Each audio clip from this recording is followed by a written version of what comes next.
Animo besar jutaan rakyat Indonesia yang datang dari berbagai tempat di tanah air mengikuti kumpul akbar Bersatu Berani Berubah pasangan calon Presiden Anies Baswedan dan calon Wakil Presiden Gus Muhaimin Iskandar atau Amin di Jakarta International Stadium atau JIS pada Sabtu 10 Februari 2024 disyukuri oleh Capres Anies.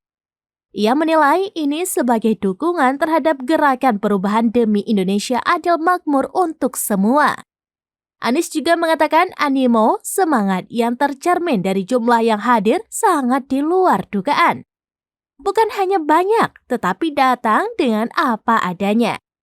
Anies mengungkapkan rakyat dengan seadanya bergerak demi perubahan Indonesia. Dikutip dari Kompas TV, mereka hadir dengan berdiri memenuhi lapangan Stadion JIS dan duduk di atas tribun. Mereka yang berdiri di atas lapangan terlihat membawa bendera dari masing-masing partai pendukung seperti Partai Nasdem, Partai Keadilan Sejahtera atau PKS, dan Partai Kebangkitan Bangsa atau PKB.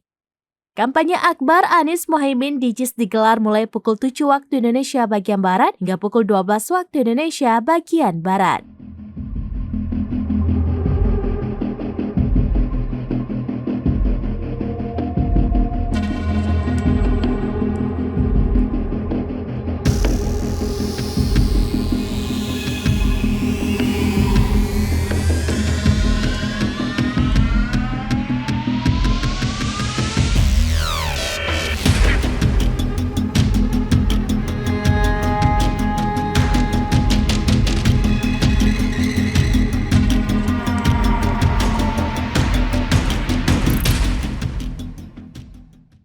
Download Tribun X sekarang, menghadirkan lokal menjadi Indonesia.